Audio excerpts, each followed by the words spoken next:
Students, আজকে আমি তোমাদের সাথে চ্যাপ্টার লাইটের কিছু ইম্পর্ট্যান্ট কনসেপ্ট যেগুলো রয়েছে চ্যাপ্টারের সেগুলো নিয়ে আলোচনা করছি।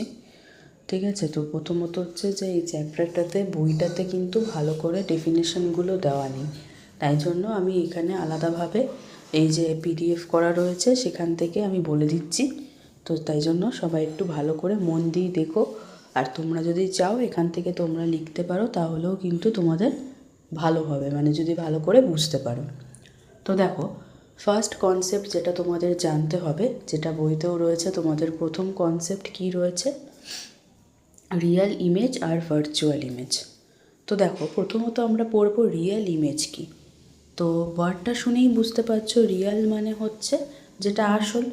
তার মানে দেখো এখানে বলেছে একটা সত্যিকারের ইমেজ কোথায় তৈরি হচ্ছে, যখন অ্যাকচুয়াল লাইট রেগুলো মিট করছে, মানে একটা জায়গায় এসে একটা পয়েন্টে এসে মিট করছে কিসের পরে, রিফ্লেকশন বা রিফ্র্যাকশনের পর।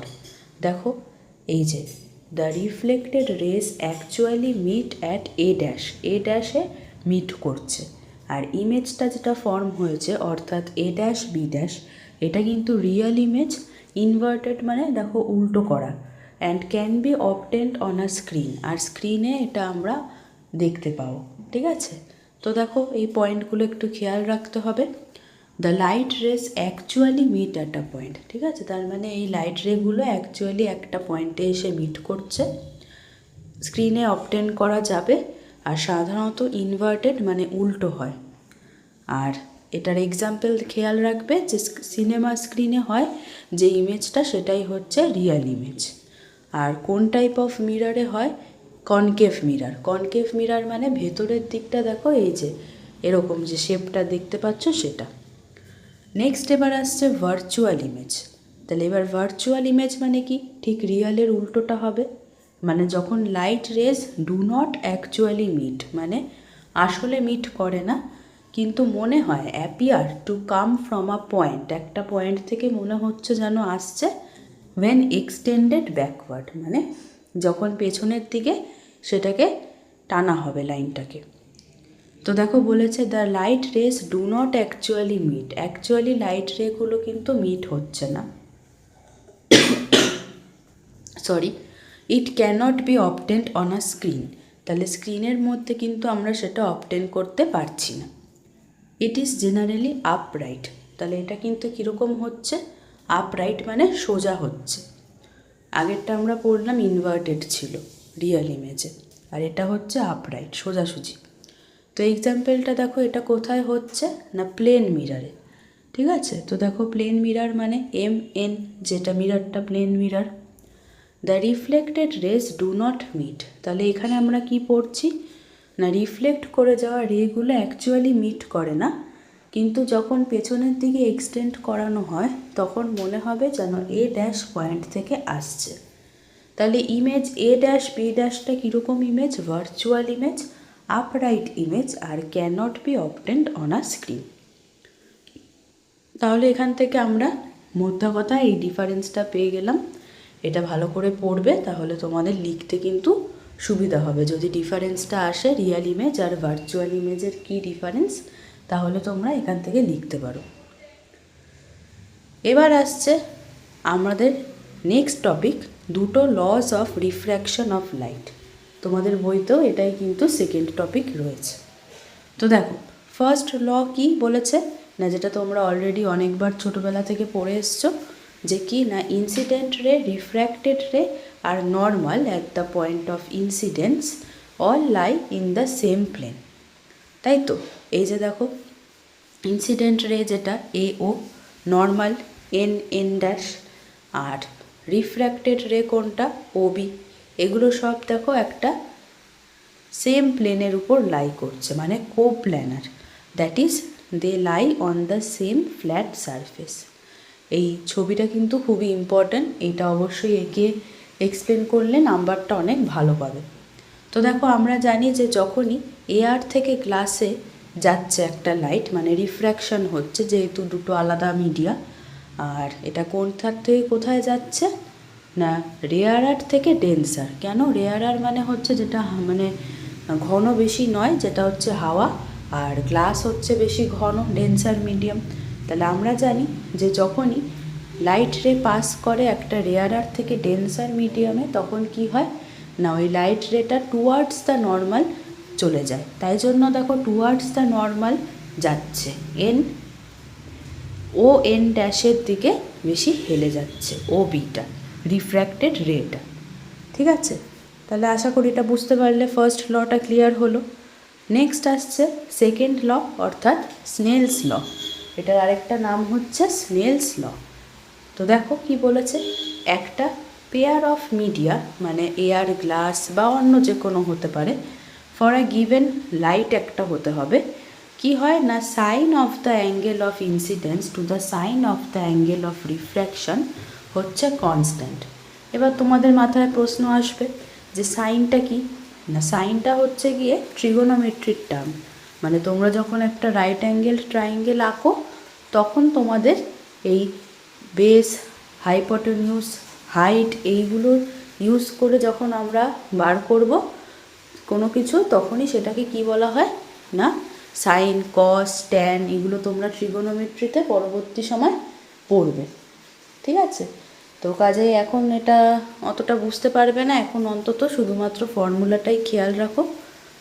Sign i by sine r, অর্থাৎ sine of angle of incidence divide করছি sine of angle of refraction, করলে কি হয়ে যাবে না কনস্ট্যান্ট হয়ে যাবে।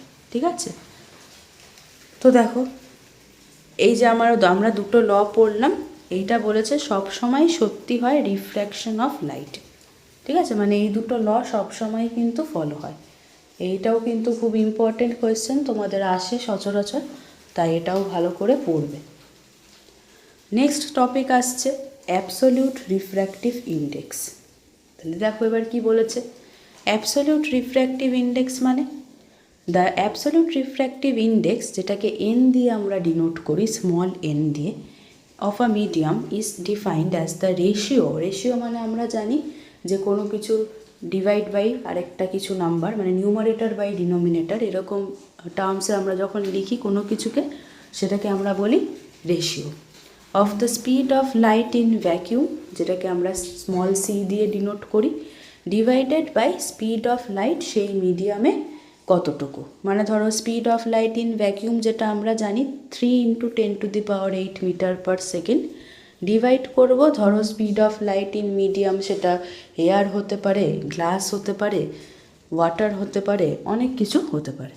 ঠিক আছে, তো দেখো যেটা একটু আগে বলছিলাম যে in going from air to glass, মানে ডেন্সার মিডিয়ামের দিকে যখন যাচ্ছে আলো, তখন দ্য রে বেন্ডস টুয়ার্ডস দ্য নর্মাল, কোন দিকে চলে যাচ্ছে, নর্মালের দিকে হেলে যাচ্ছে। ঠিক আছে, তো দেখো এই যে আমরা অ্যাবসোলিউট রিফ্র্যাক্টিভ ইন্ডেক্স পড়লাম n = c/v, এখান থেকে কি জানতে পারছি না it tells us how much a medium slows down light compared to vacuum.